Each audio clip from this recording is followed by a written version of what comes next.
just give a minute or so for people to join.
I know it's 10 already, but I'm just giving like some time for people to be able to join. Sometimes there's a little bit of a delay in trying to get into Zoom and so on. Thank you.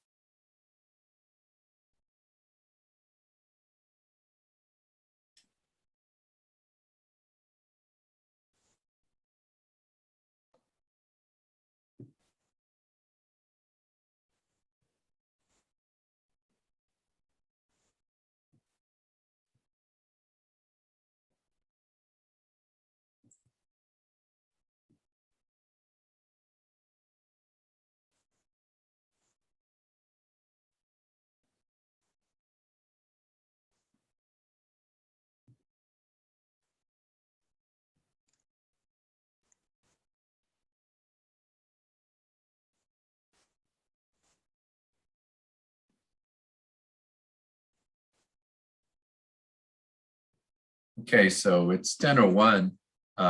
We started, just gave enough time for people to start joining. They'll be trickling in and participating. This is a Better Buildings U.S. Department of Energy webinar from the Space Conditioning Technology Research Team. Today we will have a webinar on hydrofluorocarbon phase down. The phase down of refrigerants, what to expect over the next 15 years. Next slide, please. I think, if you can take the poll, what is your role in attending this webinar? Can you please let us know?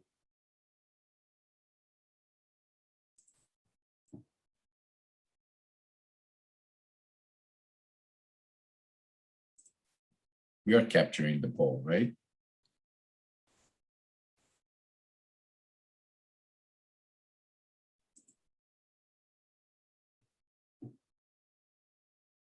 Okay. Next, please. I'm Marcus Bianche. I am a senior research engineer at the National Renewable Energy Lab. Ryan Meyer is, hopefully is going to join us pretty soon. He's going to participate if he's able to. But we both are part of the Space Conditioning Technology Research Team for the Better Buildings Alliance. Next one, please. Well, I mean, the agenda is, I'm going to give you some space conditioning team updates. Then Michael DeRue from NREL will talk about HVAC regulations for building owners. And then Steve Kuchak from Trane Technologies will talk about the next transition, that it's already taking place. And then we're going to have a session for questions and answers. Next one, please. I would like to introduce the space conditioning team. We are at NREL. I am Marcus Bianche. Michael, who is one of the speakers, is a group manager with Communities and Urban Science group in the National Lab, and he will be one of the speakers, as I said. Dr. Ryan Meyer, as I mentioned, is a research engineer that works in the team, and we have Kelsey, who is joining us recently as a project controller. And, she has been doing a lot of work in that. You can contact us through the email that is on the screen in case you have questions or suggestions or anything. We'll promise to read that and respond. Next one, please. Some recently, we had a presentation last month by Michael DeRue on the Sustainable Corrections Infrastructure Partnerships. This was on overall space cooling and heating, space conditioning, which is, the link is on the screen. Next one, please. We're working on a healthy buildings guide for small businesses. So we are putting together, highlighting some of the stuff that, for example, the ASHRAE Epidemic Task Force released in the past couple of years, and then some other resources all in a single place. Next one, please. We do keep the space conditioning resource that is the HVAC Resource Map, in that we have a series of different topics related to space conditioning that we try to make links to relevant documents, relevant resources that somebody working in this area would like to actually have access to. So if you have a chance, the link is right there in the bottom, and take a look. And again, if you have any questions or suggestions, please contact us. Next one, please.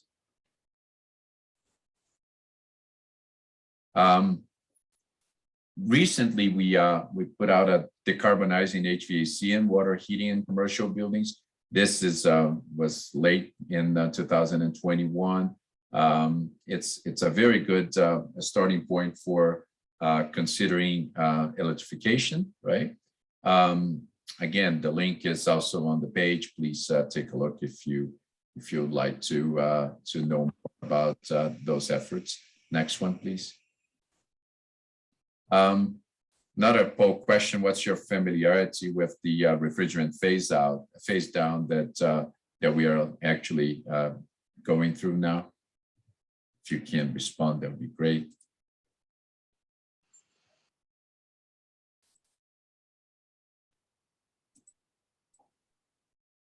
Excellent. Next one, please.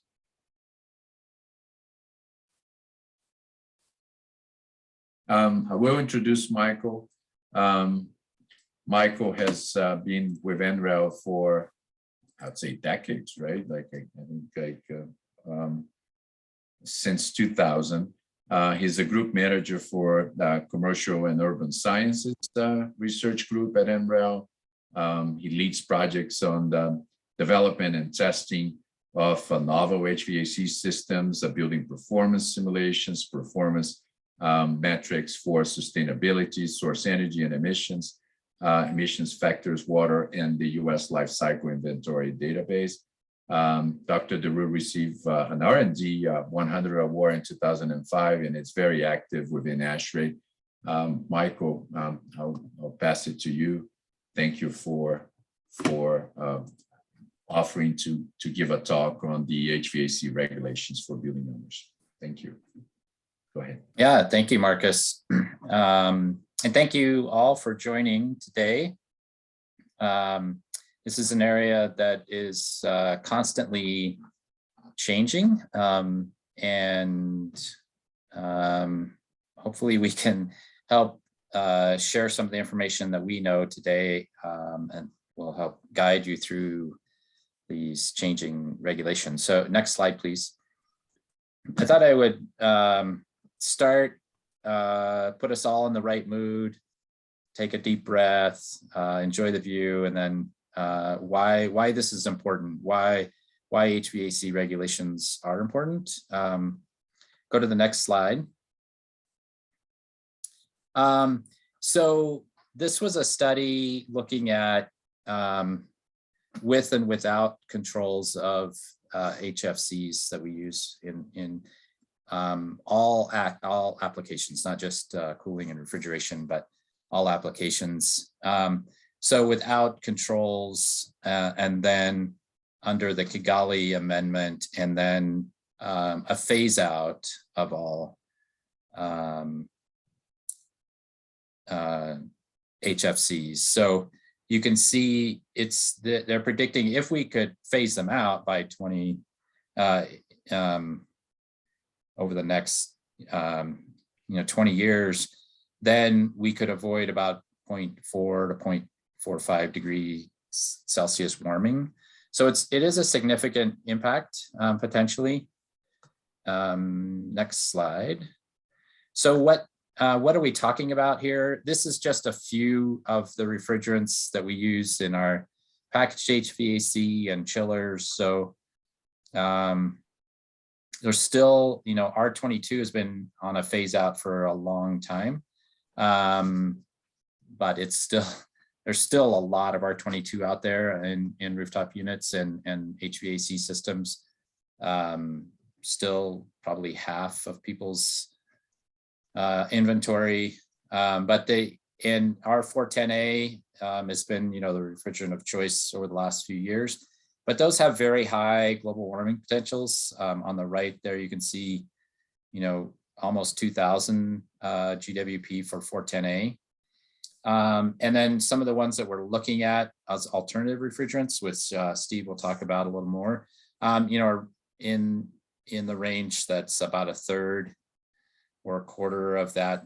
And then there's some newer ones, that are even better. And then for chillers, there's some really good options. One more slide. And then there's always natural refrigerants, which, have very, very low GWPs, but they have other challenges. Obviously, like propane is very flammable.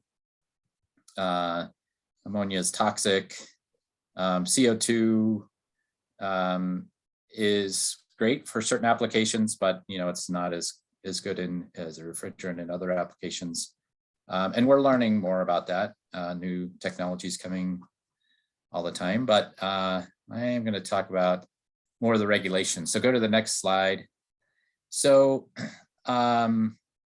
we've gone through a few different refrigerant phase down and change out. So we're kind of like on a fourth generation of refrigerants now.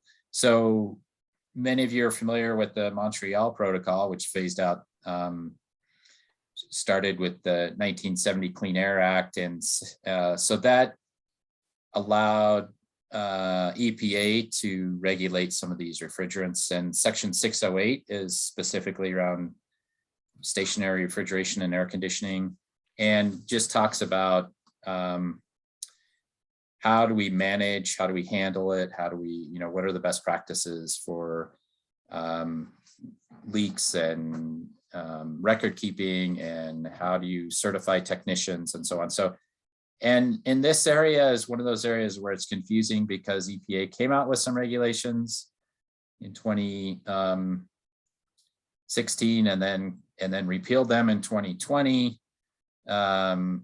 And it's just, it makes it confusing, but you can, but anyway, so all of these regulations are there. The main thing I think here is make sure you have certified technicians, and they will, they're trained in these different records. Go to the next slide.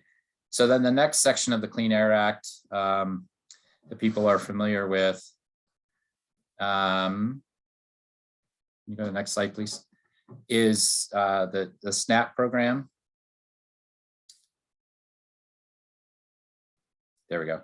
The significant new alternatives policy, which EPA evaluates refrigerants and publishes what refrigerants are acceptable and which ones are unacceptable to be used. And particularly for HFCs, they had published rules 20 and 21 for HFC phase down in accordance to the Kigali Amendment, but then repealed those very quickly after that, after some challenges. So those are not in place right now. However, go to the next slide. So what happened was many of the states said, wait a minute, we think this is important, and they formed this US Climate Alliance. And there's 25 states in this US Climate Alliance.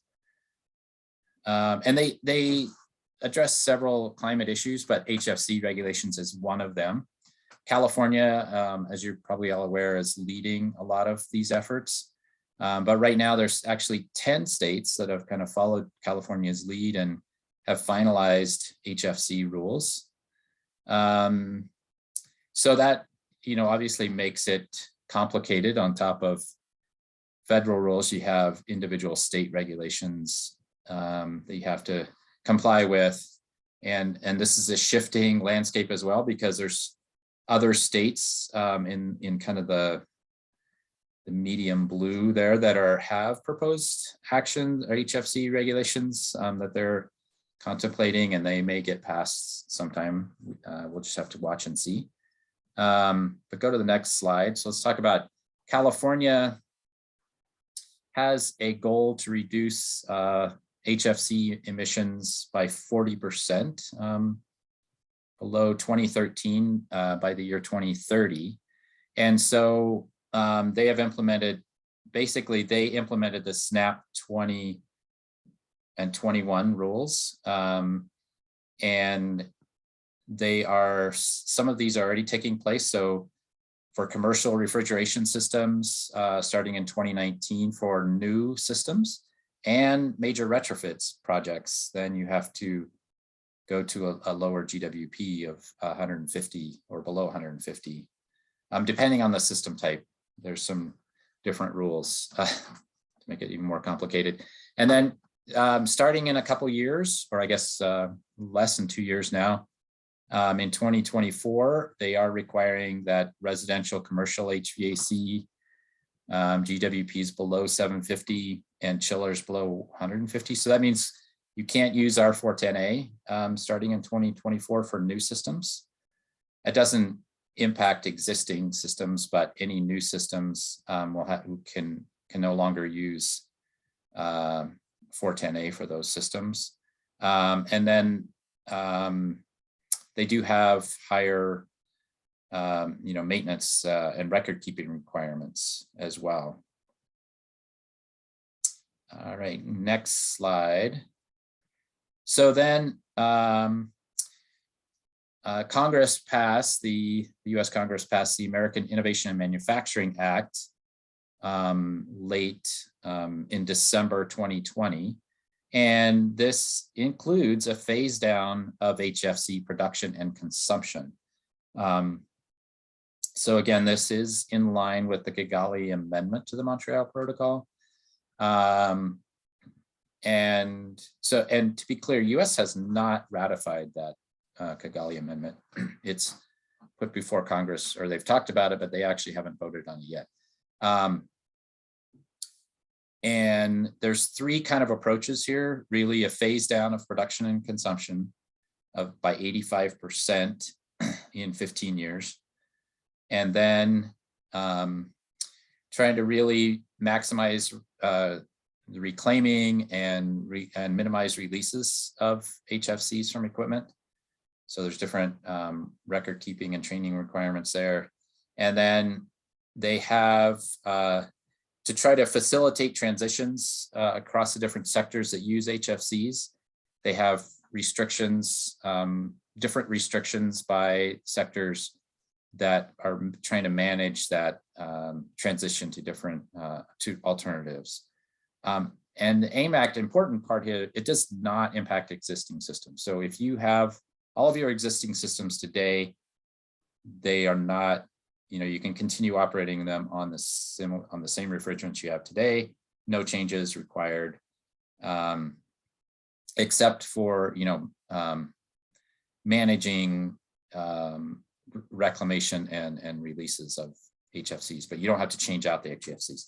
So right now in 2022, we are at a 10% reduction in the HFCs. And then in 2 years, it goes 40%. So this is a big drop in 2024.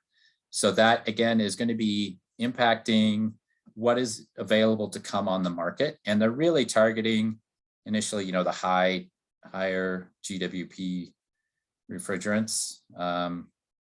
And I think Steve will maybe talk a little bit more about that, give you a little more information about what that means. But this is coming. So, and it's coming pretty quickly, really. All right, next slide. Oh, I don't have the slide. So these are the HFCs listed in the AIM Act. These are all the primary HFCs, and then I listed some kind of some of the blends that we commonly use on the right. So 404A, 410A, and 454, and so on. So those 404 and 410A will be phased out. And some of the alternatives potentially that are being considered, 454 and 466A. R32 is also another one that is being considered for rooftop units and other package systems. All right, one more slide, please, I think. One thing I thought was very interesting, this is from an EPA data on reclamation of refrigerants. So as you can see, the dark blue line is R22 that's reclaimed every year. It is, it's still, there's still a lot out there. It hasn't slowed down, so we're not really seeing a decline in the amount of R22. And as I said, I've heard earlier that there's probably about 50% of the system still out there running on R22 that will decline quickly over the next few years. And we're starting to see some of the HFCs are 404, 410, 407 being reclaimed over the last few years. And that will ramp up and the R22 will go down over the next few years. But it's good to see they are reclaiming. This is, thousands, hundreds of thousands of pounds of these refrigerants. It's important that we properly reclaim those, and some of these get banked and reused for maintenance of older systems. But I think a lot of it, hopefully, we'll start to see that being taken out of circulation. All right, I think, actually one more slide. I think I have some resources here. Here's some additional resources for additional information. You will see all of these slides will be available as well later. So, and that is my last slide, and I'll turn it back over to Marcus to introduce Steve. Thank you, everyone.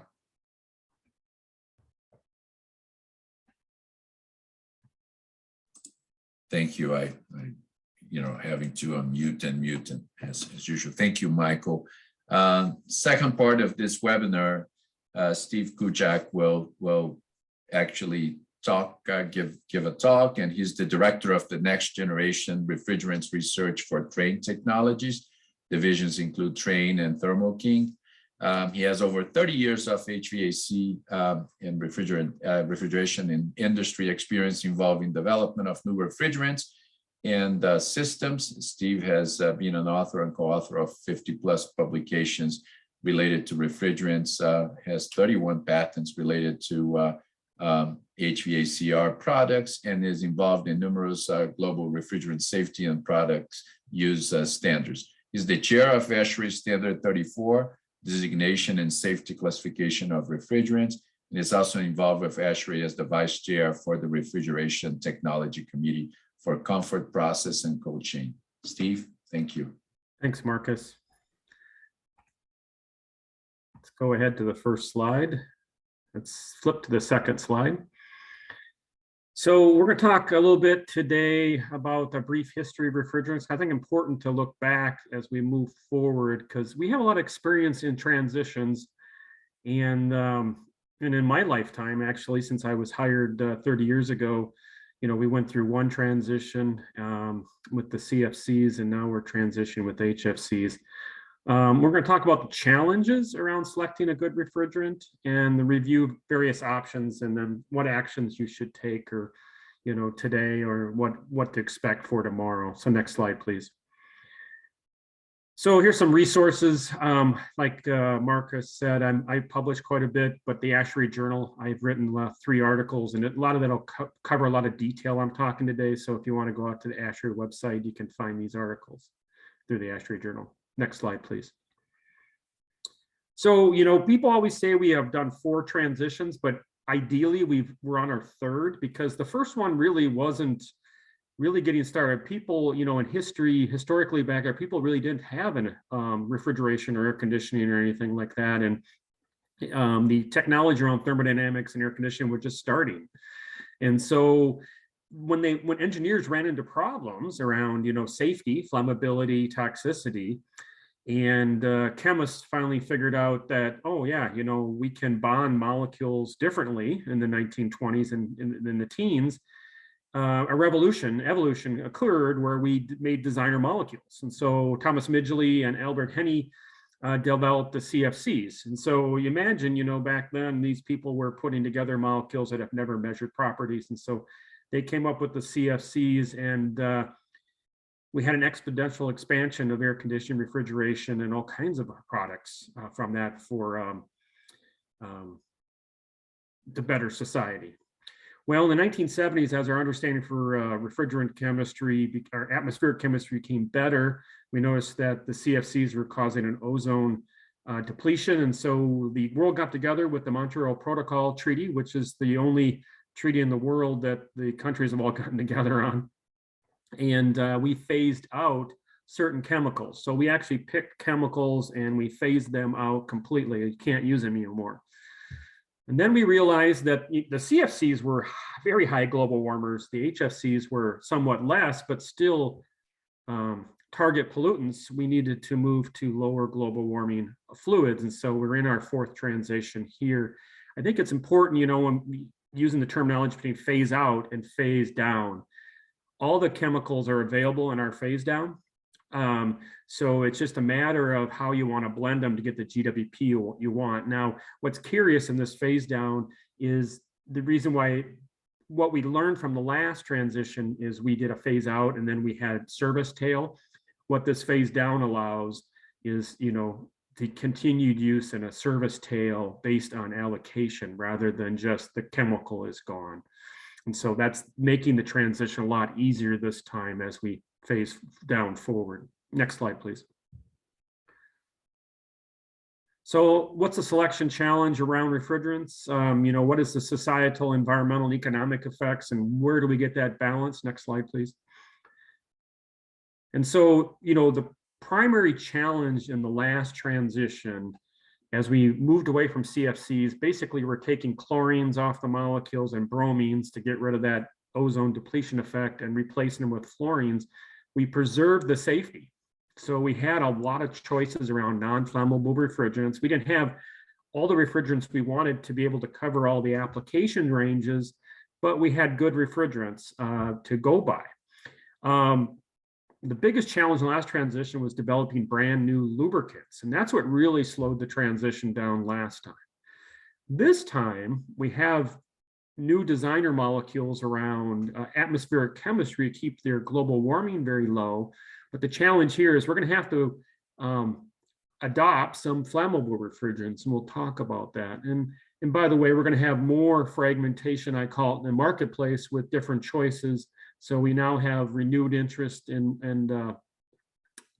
as mentioned earlier by Michael, that, we have these natural refrigerants. People are starting to look at carbon dioxide, ammonia, and hydrocarbons in various applications. So the challenge is finding that right balance to meet the regulatory requirements and meet the the customer requirements and still provide a sustainable future. Next slide, please. So as chair of Standard 34, and I've been on Standard 34, where we put our numbers on refrigerants. I sometimes refer to it as a pirate standard, R, but that's my only joke. But so what we've done in the standard is we classify refrigerants in two ways. Toxicity, which is very simple, it's A and B. One is the A's are lower, have better toxicity characteristics than B's, but they're both refrigerants that still can be used, just in what kind of applications that are applied to by other standards like standard 15. So A's can be used in direct expansion systems right into the occupied space. B's are relegated to equipment rooms typically, or other controls. So ammonia has a lot more controls than a standard, a chiller like 123 or 1230 or 514A, for example, which is class B. And then the biggest challenge here has been, we've been, in the past, nobody cared to use flammable refrigerants because we had all these non-flammable choices. And so the standard was set up to be pretty rough on non-flammable refrigerants. You really aggressively try to ignite them, lots of air, lots of humidity, temperature to those. But what we learned was, we needed to put better scale to these, because there's some things that are nearly non-flammable, as I call them, or what I call class 2L, which become harder to ignite, where the class 2 and the class 3 refrigerants, where class 3s are all hydrocarbons, static electric discharges from person to person, or a light switch can set off. Obviously, a lot of people know that. And so we had to come up with different classification mechanisms. Now, these are flammability is a continuum, and only standards have put some goalposts in place. These are not physical barriers so much as applied limits by standards. So just remember, what I try to tell people is flammable, and the non-flammables, we're used to not handling them, or what they call no flame propagation when you have a flame present. Next slide, please. So here's a chart of global warming on the left-hand axis around compressor displacement. Now, I put compressor displacement down here to kind of show the different standard HFCs we use today in a broad area of applications. So if you start on the right, I have 410A circled, and the candidates are below 404A, 134A, and 123, which is the low pressure chiller refrigerant. Now, what you see here is classification by standard 34. So everything that's kind of blue those are the non-flammable refrigerants. And then anything that's red or open circles, or even like ammonia, which is a B2L, which is the purple one at the bottom, which is both toxic and flammable, class 2L. You end up with this flammable region where we can't get GWP down to less than 150, less than 10, less than 1, unless we adopt some flammable refrigerants in some categories. I think that's where people get confused, is they all think the new refrigerants are flammable. They're not all flammable. There are refrigerants that are low GWP, less than 10, less than 150, that are non-flammable, but there will be some areas where we look at having to use flammables.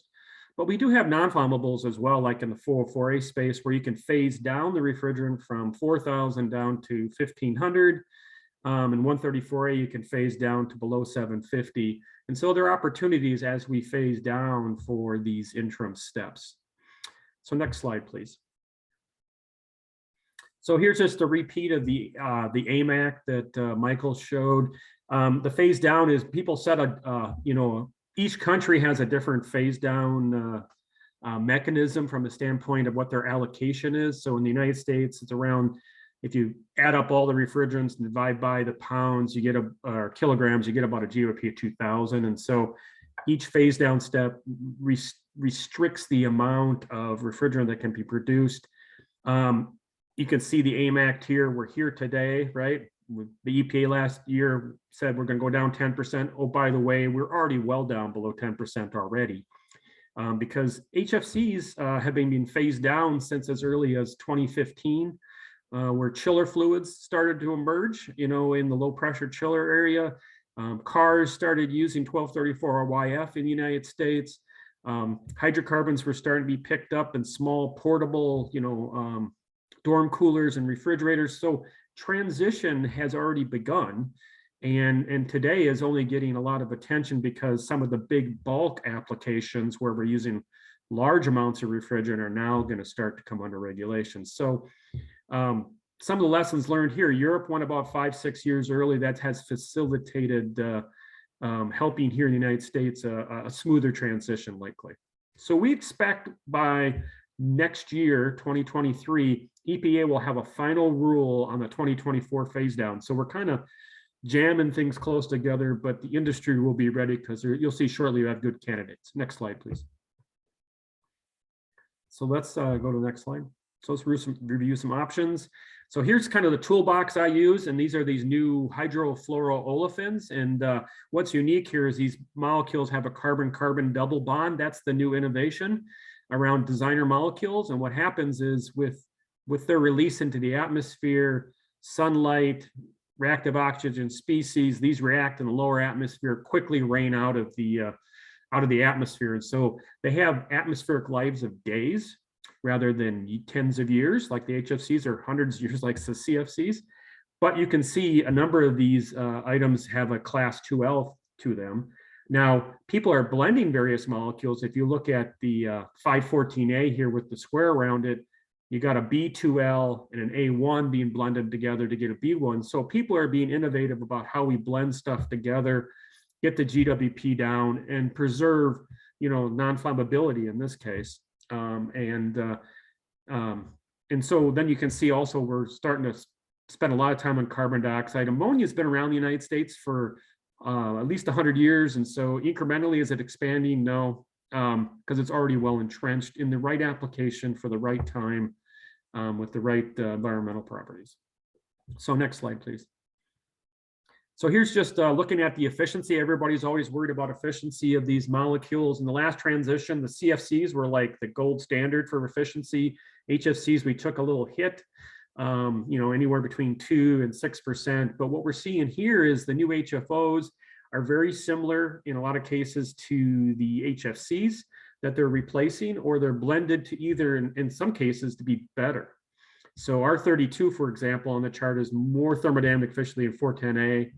YF, when blended with 32 to make 454B, is thermodynamically more efficient than 410A. So we have some opportunities here to at least not have to redesign the hardware for those impacts. But some of these refrigerants, especially in the 404A space, have what we'll see here, a temperature glide, which then affect the efficiency by how the equipment is designed. Next slide. So here's that chart again, just to kind of look at the, some of the candidates here. So this is, if you look at, let's look at the 404A space, because I think that's where the biggest opportunity is for different choices. You have a lot of, if you have an existing installation of 404A, there are some good candidates like 448A, 449A, 407A, for example, that you can transition to with an existing installation and still preserve your efficiency, but phase down and get out of 404A. Now, when we have to jump down further, where Michael was talking regulations less than 150, we're gonna have to jump down to things like 454A, carbon dioxide, or maybe hydrocarbons in very small applications like cases and small cases, refrigerated cases, stuff like that. When you look at the 410A side, we have to jump right to flammables, but we have a couple good candidates in this area. 454B is a very popular candidate. 32 globally is a very popular candidate. And then there's a new emerging one, 466A, which is non-flammable, but has not been commercialized yet. So we're going to have to start using some flammables here by 2024. Good news is the industry has done a lot of research on flammability. Standards are nearly complete. The building codes are being updated. So yes, it'll be a little bit of a scramble, but we have the transition well in hand and the information that we need to allow for an orderly transition. Maybe not a smooth transition, but an orderly transition. So next slide, please. So let's start looking at the going deep, and I'm going to cover these very high level. The slides all look the same. We have the candidate that in the center here, which is a capacity of 1 in case 123 is this case, and where that GWP is. 123 had a low GWP because atmospheric life is so short. It's like a year. But it still has chlorine in the molecule, and it can cause some ozone depletion potentially. So the popular candidates that have been in the marketplace today are 514A, which is near 123, as you see, in capacity, 1233 ZDE. Those are the two popular candidates that are out there right now in the United States, available globally, actually. And then there's a new emerging one, the 1224 YDZ, which is more of a 245 FA replacement. I think this is going to be more of a foam blowing refrigerant more than anything else. But you're going to have some choices here. The beauty is they're all non-flammable. They've got good efficiency, no glides, the issues are none. And these are going to be, if you adopt these are long-term solutions. Their GWPs are 1 or less or 2 or less. And so that GWP value just goes away and they're non-flammable. Next slide, please. So as we move up, well, I'm sorry, one step here. So refrigerants, like I said earlier, these two refrigerants, 514A and ZD, have been introduced pretty early. You can see 2014, 2015, 2016.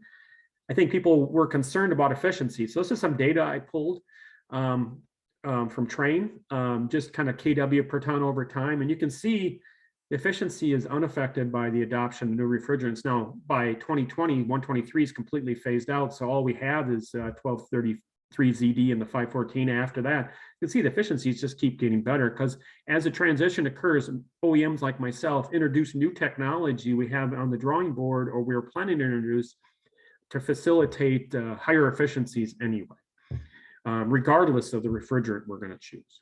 Next slide, please. So here's 134A, much of the same, gets more complicated. We're going to have a couple of choices here. We're going to have like 513A on the right, 5ZE, and its blend of 515B as possible choices. You're going to see these starting to merge. You see 513A in the marketplace. You're going to see ZE 515B in the marketplace. You're probably going to see some YF in the marketplace and chillers as well. Next slide, please. We look at 404A, now it gets even more complicated. We see these interim candidates. They get you down to 1500, like I said earlier. We have some other HFO blended candidates with R32 that get you down a little further, but you become flammable. And then we see a lot of adoption of hydrocarbons, but hydrocarbons are going to be restricted by charge size because we can't have too much, otherwise we have safety implications there. So the big issue here is high glide, heat exchanger impacts. If you're doing flooded evaporators today, there aren't a lot of good candidates here to phase down. 404A was good because it had low glide, so you can still use it in a flooded evaporator. So next slide, please. So next one's the 410A candidates. We can only get down so far and maintain capacity with 410A. Otherwise, we have to shift left on capacity, but then we basically are 404A candidates replacements. And so we run into glide again. This is going to affect efficiency, cost of heat exchanger and stuff. So more innovation is needed in this space and is underway to try to optimize the capacity and efficiency for lower GWPs as we get down to that 85% phase down. So my last a couple slides in summary here. So let's talk summary. I'm trying to capture next slide. What I said here, so the transition's been underway for quite a ways. We have lower options available and they're expanding quickly. And as regulation comes, it forces the industry to expand more quickly and offer more choices. The smooth transition is likely. So because there's been phase down underway, especially in the EU, you have a number of different choices, technologies available to achieve those goals. Natural refrigerant use is expanding, but it's limited. I don't think you can cover the whole range. And there are some really good hydrofluorolefin technology that's available to complete the picture of the marketplace. Now, one refrigerant in the future won't be used from, small tonnage to large tonnage. We won't have that choice anymore. We're going to have to fragment more, especially in the refrigeration marketplace. And then we can achieve the 85% phase down goals. It's just a matter of time, and we're going to be doing some interim adoption as we phase down into 2035. Last slide, please. So what action should I take today? You know, when you look at there's a lot of proven technologies out there that have the right balance, you know, the right refrigerant, right application at the right time with the right regulatory requirements, especially in the high capacity chiller areas. There are long-term solutions available. So the key is finding that refrigerant with the highest efficiency possible, because if you're looking at decarbonization, efficiency is really the important thing. A lot of the refrigerant GWP will be mitigated by, you know, just getting those to low levels.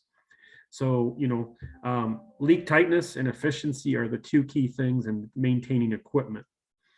So what has facilitated some of this transition? Well, if you have a non-flammable refrigerant, it's easily adopted in the marketplace because all the handling and safety is covered by the standards, and it, you know, there is little risk. We're going to have to apply some flammable refrigerants, so people are going to have to learn new practices. A lot of the equipment will look exactly the same, right? So if you have an RTU on your roof and you have a 410A piece of equipment and you have a 454B piece of equipment, they'll look the same. Labels will be different. There might be some valving difference, but otherwise it looks just like a normal RTU on your roof. So service and handling practices are going to have to change, more awareness and stuff like that. So I'm trying to get across here, and the 20 minutes I had is understand the facts, kind of evaluate your options, and plan and prepare for tomorrow. So thank you. Next slide. And this is a picture from my house at Sunrise in Wisconsin, Minnesota area. That looks beautiful. Thank you. Thank you so much.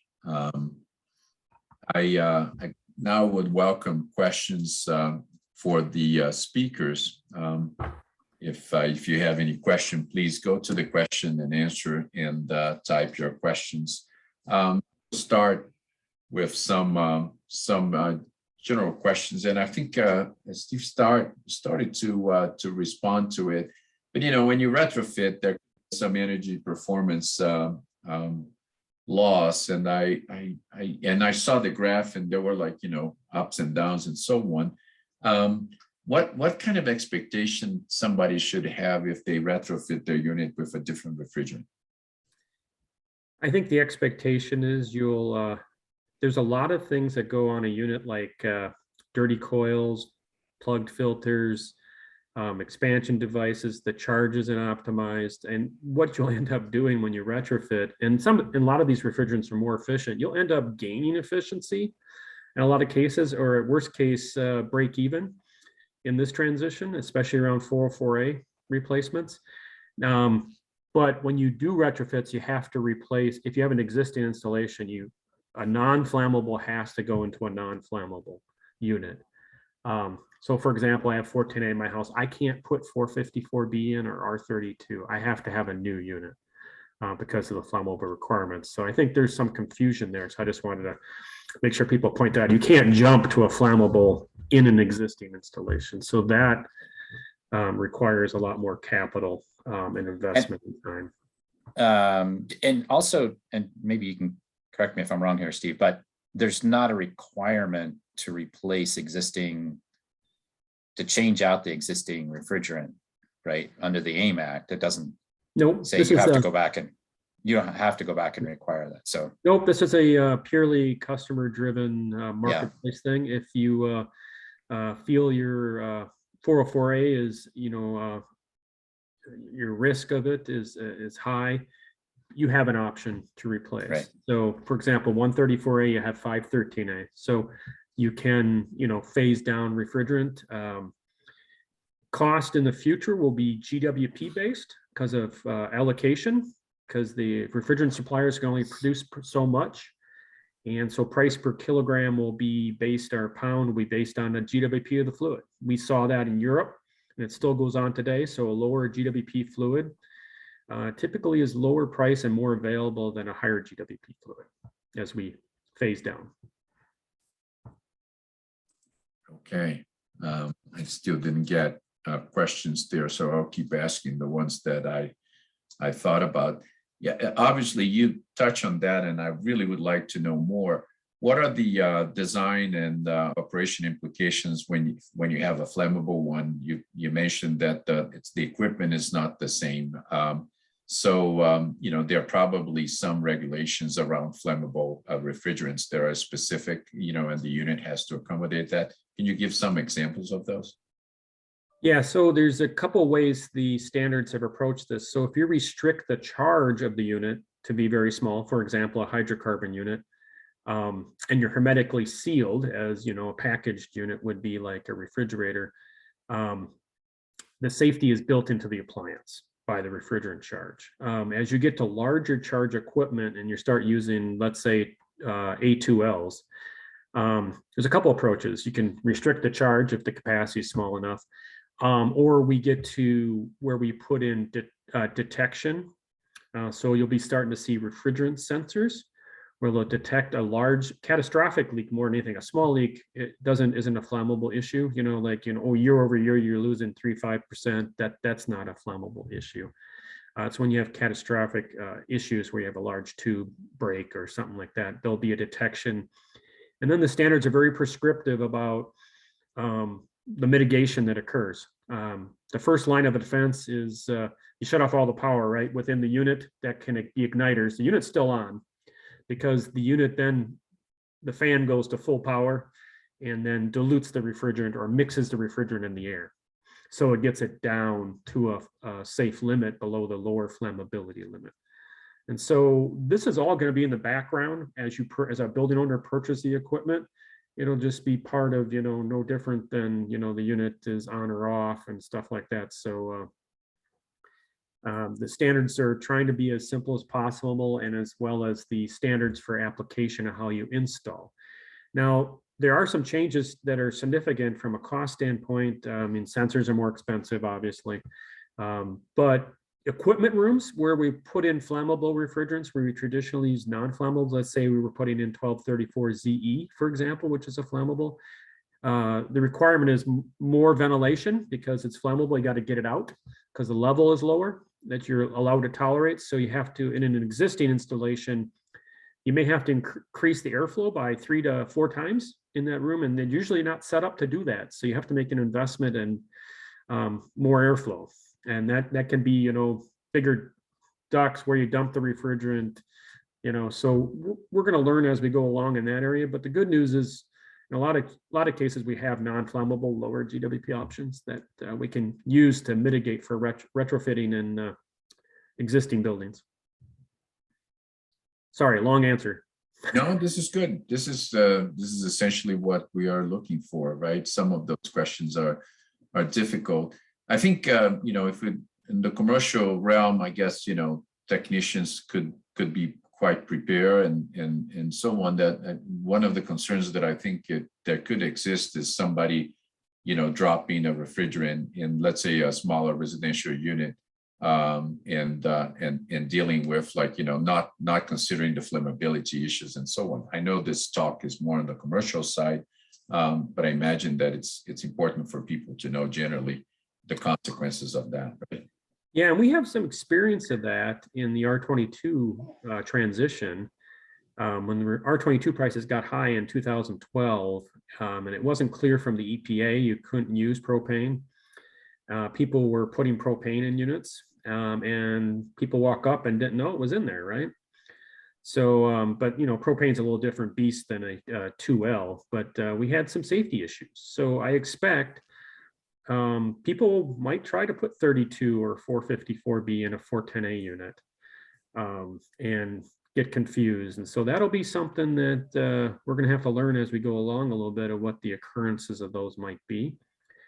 I think the good news is technicians will have to be more sophisticated in their understanding of what they're playing with, but doesn't prevent third parties from doing something, that you hire somebody off the street to do your work. Right.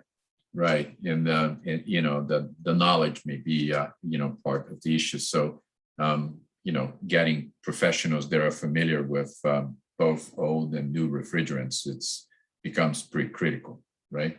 Yes, and I think that's when we did a survey of Europe, or the EPA, which is similar to AHRI, in Europe, they did a survey. It was technician training that was still the gap, even after 4 years of transition, is that just pounding that knowledge home, right? Of things are different now, right? You gotta be a little bit more sophisticated. So that will probably be our one of our gaps as we move forward. Michael? Yeah, so speaking of training, how do we make sure that we avoid that challenge? Because as you said, or how do we take the lessons learned from Europe and really develop a comprehensive training and certification program and make it easy, right? How do we make it so that it's very clearly labeled on units what the refrigerant is and yeah, I the HRI and its member companies have Mhm. really taken the bull by the horns here and have been working with the various certification people who do the training and have started rolling out training already ahead of time and what the rules and regulations would be. But, with any good training, it's a matter of repetition, right? And the EPA certification is just handling the, what kind of refrigerant. Doesn't really train you on flammability. So there is no certification program. Even in Europe, only in some countries they have a certification program. But so that is gonna be a gap. I don't know if anybody's gonna be certified to handle flammables in the United States because there's really no program. You might be trained, but I don't know if they can be certified. Yeah, and then I think the other key thing is having easily accessible resources, because you constantly need to be refreshing yourself or looking things up. Yeah, I think the good news here is, my 30-year career is if this is in the 90s and we didn't have the tools like YouTube and all the access to the internet and handheld devices, right? This would be a lot harder. But I think with all that, and I think a lot of the OEMs are putting together stuff like that, so people have that at their fingertips, right? So it's going to be easier than it would have been 15 years ago or 20 years ago. Yeah, a lot easier. Okay. I want to get to a point where your phone is a refrigerant leak tester, so that when you're servicing, the person doesn't have to have a refrigerant monitor. He has his phone with a little device plugged in. I'm hoping that someday that innovation comes soon. In that regard, some years ago, one of those infrared camera companies came up with an attachment to a cell phone for thermography, right? And in some aspects, that's that can be used for like density changes and so on. And it's not exactly like that, but somebody can come up with something that attaches to the phone, back drops on top of the computer that is on the phone, so you don't have to have all of that to actually provide. You need the sensor and whatever that is needed. So hopefully that will be available. Yeah, so there's a lot of research going on with sensor technology. Some of it's very conventional, meaning the sensors we use today in equipment rooms, infrared, 4A transfer infrared stuff. But there's some really fascinating stuff that's being used, for bomb detection in airports and stuff that can be very sensitive as well. So you can design it for certain molecules. So I thought that was really interesting how low level they can detect, as long as the refrigerant's present, right? You can detect it. So I think there's going to be a huge amount of innovation there, Marcus, that'll be driven by the industry needs, 10, 20 million sensors a year to be putting on products, right? That starts to actually make somebody, interested in developing something. Yep. You mentioned the training, right? And so would you consider that, like it's likely that maybe, the EPA requirements may change, right? To actually include some of the flammability issues if it's not there already, right? I did mine like 20 plus years ago. So I those things were not, there at all. Now I suspect that there will be some changes. Yeah, we haven't heard if, with the changes in administration, right, everybody's a little buried, trying to get caught up to speed on, getting the AIM Act implemented and all that stuff. So it's, I always likened it sometimes running with scissors. I think we got a little bit of running with scissors going on, and hopefully we can get all this done from that standpoint if we want to tie everything off with a little bow or whatever and get all the ends capped off. So. Hey, well, we're coming to the end of this this webinar. I'd like to thank both of you for offering to do this. I think it will be interesting, not only the people that are here, like right now, but also the recording will be very, very useful for individuals to know more about this issue and be prepared for it. So thank you so much. Thank you all attendees to participate, and I guess we'll see you the next time. Thank you. I see. Thank you very much, everyone. Bye.